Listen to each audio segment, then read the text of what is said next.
ആർക്കും ആരെയും കേൾക്കാൻ സമയമില്ല. കാരണം എന്താ വെച്ചാൽ എല്ലാവരും തിരക്കിലാണ്. തിരക്ക് പിടിച്ച ജീവിതത്തിൽ മറ്റുള്ളവരെ സ്നേഹിക്കാനും അവർക്ക് പറയാനുള്ള കാര്യങ്ങൾ കേൾക്കാനുള്ളൊരു മനസ്സെങ്കിലും നമുക്ക് വേണം. ഇന്ന് ഞാൻ പരിചയപ്പെടുത്താൻ പോകുന്നത് എൻ്റെ പ്രിയ കൂട്ടുകാരി പുഷ്പ പൂക്കാടിനെയാണ്. അവരുടെ ജീവിതം വളരെ സങ്കടം നിറഞ്ഞതാണ്. അതിനെപ്പറ്റിയാണ് ഈ വീഡിയോയിൽ പറയുന്നത്. നിങ്ങൾ അവസാനം വരെ ഒന്ന് കേൾക്കണേ. പാവാണ് ഞങ്ങളുടെ പുഷ്പേച്ചി, സ്നേഹനിധിയാണ്. മനുഷ്യന്മാരാണ് ഈ ഭൂമിയിലെ ഏറ്റവും വലിയ സ്വാർത്ഥന്മാർ. പുഷ്പേച്ചിയുടെ വീട്ടിലേക്ക് പോവാൻ ശരിക്കൊരു വഴി പോലും ഇല്ല. ഒരുപാട് പ്രയാസത്തിലാണ്. ഇതാണ് പുഷ്പേച്ചിയുടെ അമ്മച്ചി. ഈ കാണുന്നതാണ് പുഷ്പേച്ചിയുടെ വീട്. പുഷ്പേച്ചി, ഇന്ന് വീണ്ടും സാധിച്ച് നിങ്ങളെ കാണാൻ വന്നിക്കാണ്. സന്തോഷായോ?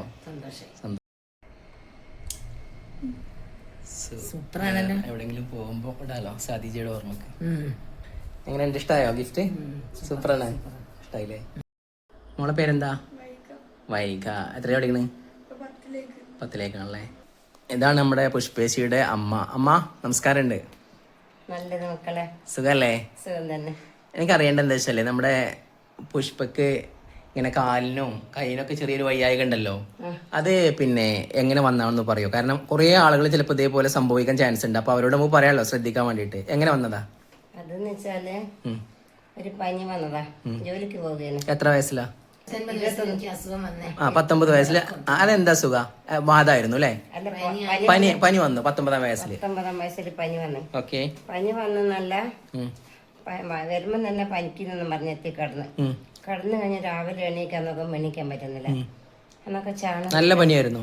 നല്ല പനിയാ. ചാണം തെക്കുന്നല്ല പനിച്ച് നല്ല എല്ലാ വിരലുകളും പൊന്തിങ്ങ് പോന്നു, ചുവപ്പ് കളറായിട്ട്. പിന്നെ ഇവക്ക് തലയൊന്നും പോകുന്നില്ല. ഞാൻ തല പിടിച്ച് എഴുന്നേൽപ്പിച്ച് വേദന വന്നത്. പനിയുണ്ട്, വേദനയുണ്ട്. അപ്പൊ ഹോസ്പിറ്റലിൽ കൊണ്ടുപോയില്ലേ? പിന്നെ ഇങ്ങനെ ഓരോ ദിവസം മാറി മാറി ജോയിന്റ്, എല്ലാ ജോയിന്റിലേക്ക് ഇങ്ങനെ മാറി മാറി വേദന വന്നതാ. അങ്ങനെ ഡോക്ടറെ കാണിച്ചു. ഡോക്ടറെ കാണിച്ചപ്പോഴാണ് ഡോക്ടർ പറഞ്ഞത് ഒരു തരം വാദാണ്. ആയിരക്കണക്കിന് വാദം. അതിലൊരു വാദമാണ്. അതിൽപ്പെട്ട ഒരു തരം വാദാണ് ആമവാദം. ആമവാദം. പിന്നെ എങ്ങനെയാണ് ഈ ഒരു രീതിയിലേക്ക് മാറിയത് പെട്ടെന്ന്? ഞാൻ ജോലിക്ക് പോകുന്ന ഡോക്ടർ പറഞ്ഞു, ഇങ്ങനെ നല്ല ഡോക്ടർ ഉണ്ട് മെഡിക്കൽ കോളേജിൽ കോഴിക്കോട്, സലീം ഡോക്ടർ, ഇതിന്റെ മെഡിസിൻ ഡോക്ടർ. അങ്ങനെ അവിടെ പോയി കാണിച്ചു. അപ്പൊ ഡോക്ടർ പറഞ്ഞു ഇങ്ങനെ ഇത് നല്ല ചിലപ്പോ ഇതിങ്ങനെ നമ്മള് മരണം വരെ മരുന്ന് കഴിക്കേണ്ടി വരും, ചിലപ്പം ഭാഗ്യം പോലെ മാറുന്നു പറഞ്ഞു. അപ്പൊ അന്നൊരു ഡോക്ടർക്ക് തന്നോണ്ടിരുന്ന സ്റ്റിറോയിഡ് എന്ന് പറഞ്ഞൊരു വൈസ്ര എന്ന് പറഞ്ഞ ടാബ്ലറ്റാ, സ്റ്റിറോയിഡാ. അത് 3 നേരം കഴിക്കണം. അപ്പൊ ഡോക്ടർ കോഴിക്കോട് നിന്ന് തരുന്ന മരുന്ന് അത് നിങ്ങൾ മരണം വരെ കഴിക്കണം, ഒരിക്കലും നിർത്തരുത് പറഞ്ഞിരുന്നു. പക്ഷെ എനിക്കിങ്ങനെ കാലിനൊരു മുറി പറ്റിയപ്പോ ആ മുറിവ് ഉണങ്ങുന്നില്ല. അപ്പൊ നിങ്ങൾ വേറെ മരുന്ന് കഴിച്ചു? മരുന്ന് അങ്ങനെ മുറിവ് ഉണങ്ങാതെ ഡോക്ടർ തന്നെ, ഈ സലീം ഡോക്ടർ 2 വർഷം ആ മുറിവിന് മരുന്ന് കഴിച്ചപ്പം മുറിവ് ഉണങ്ങുന്നില്ല. അങ്ങനെ കണ്ണൂരൊരു വൈദ്യരെ കൊണ്ട് കാണിച്ചു, അച്ഛനമ്മയും കൂടെ. അപ്പൊ അവരെന്ത് ചെയ്തു? 2 വർഷത്തെ മുറിവ് ഒരൊറ്റ ദിവസം കൊണ്ട് ഉണക്കി തന്നു. ഒരു ദിവസം ആയുർവേദം കൊണ്ട് മരുന്നും കൊണ്ട് പച്ചമരുന്നും കഴിച്ചപ്പോ ഭയങ്കര വേദന ഉണ്ടായിരുന്നു. പക്ഷെ മുറിവ് ഉണങ്ങി പെട്ടെന്ന് കൂടി വന്നു. പച്ചമരുന്ന് ഒഴിച്ചപ്പോ മുറിവ് ഇങ്ങനെ കൂടി വന്നു. അതൊരു 2 രൂപന് എത്ര വലിപ്പം ഉണ്ടായിരുന്നു. പിന്നെ മരുന്ന് അയാള് പറഞ്ഞു മരുന്ന് നിർത്തണം. വൈദ്യര് പറഞ്ഞു പെട്ടെന്ന്. പക്ഷെ നമ്മളൊരിക്കലും ഈ സ്റ്റീറോയിഡ് ആരും കഴിക്കുന്നവർ പെട്ടെന്ന് സ്റ്റീറോയിഡ് നിർത്തരുത്. ആരും പറഞ്ഞാൽ നിർത്തരുത്. ആരും എത്ര വലിയ ആൾക്കാർ പറഞ്ഞാൽ നിർത്താൻ പാടില്ല. അത് തന്നെ നമ്മള് ഡോക്ടർ നിർദ്ദേശപ്രകാരം മാത്രമേ നിർത്താം. അതിനെ കുറച്ച് ഡോക്ടറോട് ചോദിക്കാൻ നിർത്തി.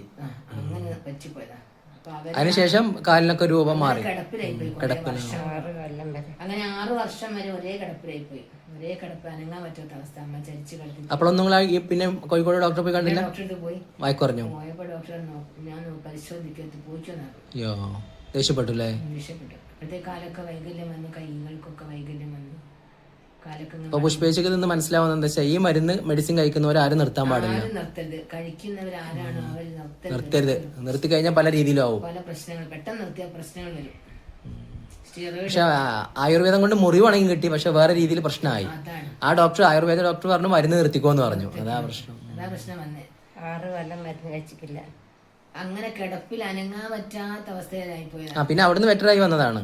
അല്ല, അങ്ങനെ 6 വർഷം ഒരേ കിടപ്പിലായിട്ട് അതിനുശേഷം 6 വർഷത്തിന് ശേഷമാണ് പിന്നെ കോഴിക്കോട് ബേബി അമ്മ 2001 ആ അല്ല പിന്നെ ഇത് ചെയ്തിക്കില്ലാണ് ഇത് കാന്തത്തമ്മേന്റെ 2001 ഞങ്ങൾ കാന്തത്തമ്മനെ കറണ്ട് ഒഴിപ്പിച്ചിട്ടില്ല. ഒരു മാഗ്നറ്റോ ടെസ്റ്റ് ഒക്കെ ചെയ്തിരുന്നു ഇവിടെ ചാലപ്പുറം പോയിട്ട്. പിന്നെ അത് ചെയ്തിരുന്നു, അതിന്റെ നീരിനൊക്കെ കുറവുണ്ടായിരുന്നു. Okay okay. പിന്നെ ഞങ്ങൾ 2001 ബേബി അമ്മ ഹോസ്പിറ്റലിൽ പോയി. അവിടുന്ന് ഈ ഹിപ്പൊക്കെ മാറ്റി വെച്ചു. എനിക്കിങ്ങനെ ചെരിഞ്ഞടക്കാൻ പറ്റില്ല, ഇരിക്കാൻ പറ്റില്ല, ഒരു 5 മിനിറ്റ് പോലും ഇരിക്കാൻ പറ്റില്ലായിരുന്നു. സ്ഥലങ്ങളൊക്കെ വിറ്റ് അങ്ങനെ അവിടുന്ന് സർജറി നടത്തിയാണ്. സ്ഥലങ്ങളൊക്കെ വിറ്റ് ഹിപ്പൊക്കെ മാറ്റി വെച്ച് 8 മാസം കിടന്നു. 2 മുട്ട് മാറ്റി വെച്ച് അതിനുശേഷം ഇങ്ങനെ എഴുന്നേറ്റിരിക്കാനൊക്കെ പറ്റി. ഇത്രയും പറ്റിയിരുന്നില്ല. Okay okay. ഒരു 5 മിനിറ്റ് ഒന്നും ഇരിക്കാൻ പറ്റില്ലായിരുന്നു.